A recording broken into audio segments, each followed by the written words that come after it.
بسم اللہ الرحمن الرحیم۔ آج کا میرا لیکچر انڈو پاک ہسٹری کے اوپر ہے۔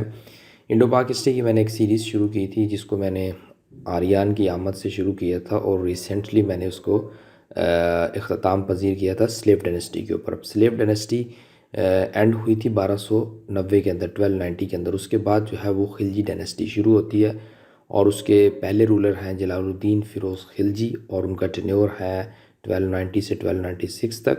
اس کو میں آج آپ کے ساتھ ڈسکس کروں گا، اور یہ لیکچر جو ہے وہ civil service P M S دونوں کے لیے ہیلپ فل ہے۔ انڈو پاک ہسٹری کا یہ ٹاپک ہے۔ لیکچر کو میں نے ریسرچ کیا، میرا نام، اور آج 2 تاریخ ہے مئی کی، 5واں مہینہ ہے، سن 2020 ہے۔ تو سب سے پہلے تو ہم یہ دیکھیں گے کہ خلجی ہے کون، یہ خلجی جو ہے وہ کون لوگ ہیں۔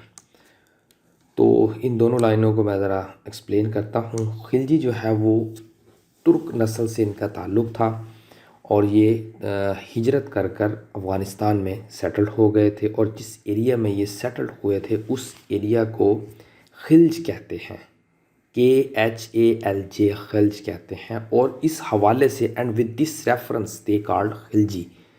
سو کہنے کا مطلب یہ ہے کہ یہ ترک نسل سے ان کا تعلق تھا، اور یہ افغانستان میں آ کر سیٹلڈ ہوئے، اور جس علاقے میں سیٹلڈ ہوئے تھے اس علاقے کو خلج کہتے تھے، اور اس حوالے سے یہ خلجی مشہور ہوئے۔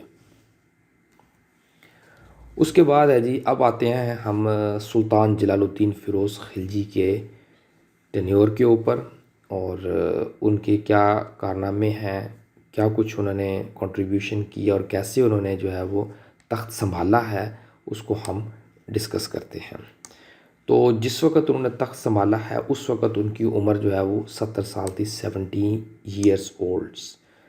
اور اس کے بعد جلال الدین فیروز خلجی نے جو اپنی اوور لارڈشپ ہے وہ اس کی ڈیتھ کے بعد سنبھالی تھی کیقباد کے، جو آخری رولر تھا، معیز الدین کیقباد، سلیو ڈائنسٹی کا۔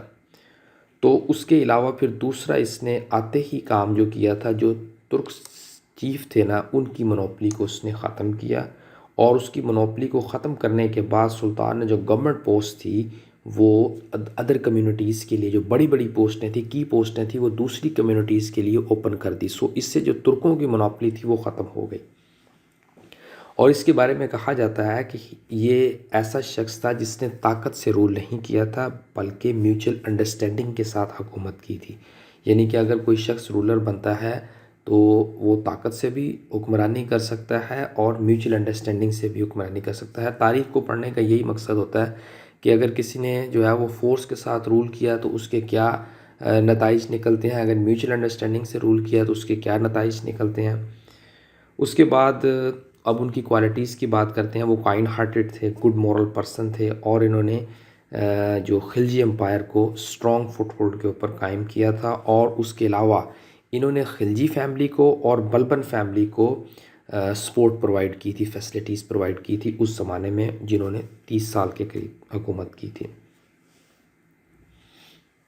اس کے بعد جب انہوں نے حکومت سنبھالی تو ان کو سب سے پہلے جو جس چیز کا سامنا کرنا پڑا وہ ریبیلین تھی۔ جتنا بھی ٹینیور اگر آپ دیکھیں گے محمد بن قاسم کے بعد جو سلیو ڈائنسٹی شروع ہوتی ہے، سلیو ڈائنسٹی کے اینڈ تک آپ کو جتنے بھی رولر ملیں گے وہاں پر آپ کو زیادہ سے زیادہ جو ہے وہ ریبیلین ملے گی، بغاوت کا ایلیمنٹ جو ہے وہ آپ کو نمایاں ملے گا اس ٹینیور کے اندر۔ تو سب سے پہلی جو بغاوت کی تھی وہ ملک چھجو کی ریبیلین تھی، اس کو میں آپ کے ساتھ ڈسکس کرتا ہوں۔ سلطان کے تخت سنبھالنے کے ٹھیک 2 سال کے بعد، جو کہ گورنر تھے مانپور تھے، ان کا نام تھا ملک چھجو، تو انہوں نے جو ہے وہ آزاد حکومت کا اعلان کر دیا تھا، اور وہ خواب دیکھ رہے تھے کہ وہ دلی کو کیپچر کریں گے۔ He was dreaming to capture Delhi. اور انہوں نے اس وقت کے جو اودھ کے گورنر تھے ان کا نام تھا ملک قائم خان، تو انہوں نے ملک قائم خان کی اسسٹنس لی۔ دونوں نے مل کر جو ہے وہ دلی کی طرف مارچ کیا۔ سلطان نے اس کو روکنے کے لیے اپنے بیٹے کو بھیجا، اور اس نے ان دونوں کو بادیان کے پاس شکست دی، اور اس نے ملک چھجو کو اور اس کے ساتھیوں کو گرفتار کر لیا اور سلطان کے سامنے پیش کیا، اور سلطان نے ان دونوں کو معاف کر دیا تھا۔ اس کے بعد پھر اب دوسرا ہم دیکھتے ہیں ایڈونچر اگینسٹ راجپوت۔ سلطان کی کائنڈنس کی وجہ سے، جیسے کہ میں نے آپ کو پہلے بتایا کہ وہ ایک کائنڈ ہارٹیڈ اور مورل گڈ پرسن تھا، لیکن اس کی نرمی کی وجہ سے فائدہ اٹھا کر جو کچھ راجپوت تھے وہ اس کے خلاف ہو گئے تھے، جس میں جو ہے وہ ہندو راجا آف ملوا کے علاقے کے، رنتھمبور کے اور اجین کے، یہ ان کو جو ہے وہ حوصلہ ملا اور یہ سلطان کے اپوننٹس بن گئے اور انہوں نے سلطان کے خلاف بغاوت بلند کی، ریبیلین کی۔ تو سلطان نے اس کو روکنے کے لیے خود جا کر مینج کیا اس کو، اور ان کو جو ہے وہ میرا کہنے کا مطلب یہ ہے کہ اس کو کنٹرول ایک سسٹم میں لا کر اس کی اس بغاوت کو ان کو روک دیا۔ پھر اس کے علاوہ وہ رنتھمبور کی ایکسپیڈیشن پر بھی گئے، لیکن اس کے بعد پھر سلطان جو ہے وہ مصروف ہو گئے۔ اس کے بعد پھر اب ہم آتے ہیں منگول کا اٹیک۔ دیکھیں منگول جو ہے وہ سلیو ڈائنسٹی کے ٹینیور سے چلتے آ رہے ہیں اور انہوں نے پیچھا جو ہے وہ نہیں چھوڑا اس علاقے کا۔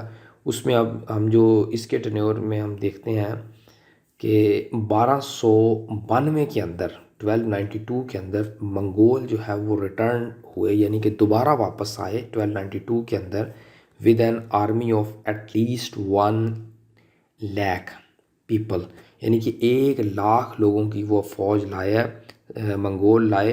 سلطان کی آرمی نے جو ہے وہ مارچ کیا ان کے خلاف اور ان کو واپس یا پسپائی پر مجبور کیا اور منگول وہاں سے واپس چلے گئے، اور اس کے بعد جو ہے پھر لارج نمبر آف جو منگول تھے انہوں نے اسلام قبول کر لیا، پھر آگے چل کر امیر تیمور اور پھر یہ لوگ بنے۔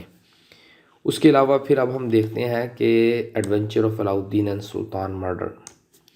علاؤدین کی آگے ٹینیور ہے جس کو فاؤنڈر آف ماڈرن بیوروکریسی بھی کہا جاتا ہے۔ He was very competent person in that era. He controlled the good governance in very efficient وے۔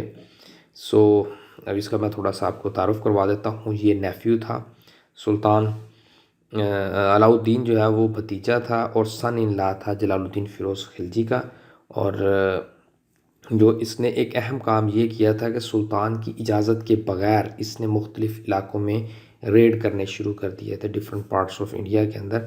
تو اس کی جو پہلی فتح ہوئی تھی وہ ملوا کے اندر ہوئی تھی، تو سلطان نے پھر اس کی اس فتح کی اوپر اس کو جو ہے وہ اودھ کا گورنر بنا دیا تھا۔ پھر اس نے 1294 کے اندر 1294 کے اندر جو ہے وہ ایک علاقے کا محاصرہ کیا تھا۔ پھر جو چیف آف دیوگری تھے انہوں نے ریکویسٹ کی تھی ریکنسلیشن کے لیے، تو سلطان نے پھر ان کو جو ہے وہ ریکنسلیٹ کر لیا تھا۔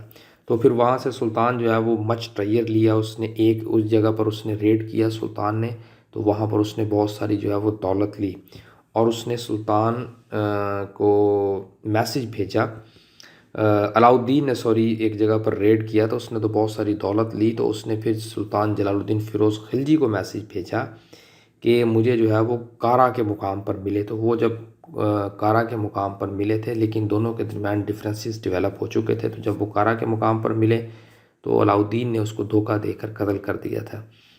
سو پھر 1296 کے اندر 1296 کے اندر ان کی حکومت جو ہے وہ ختم ہو گئی تھی، جلال الدین فیروز خلجی کی۔ تو اس کے بعد اب ہم نیکسٹ لیکچر جو ہے وہ علاؤدین خلجی کے اوپر ہوگا، اور پھر یہ جو ہے وہ خلجی ڈائنسٹی کا اختتام ہو جائے گا۔ ان شاء اللہ تعالیٰ اس کو میں بڑی جلدی ہی لیکچر کو بنا دوں گا میں۔ سو لیکچر کو سننے کے لیے شکریہ، تھینک یو ویری مچ۔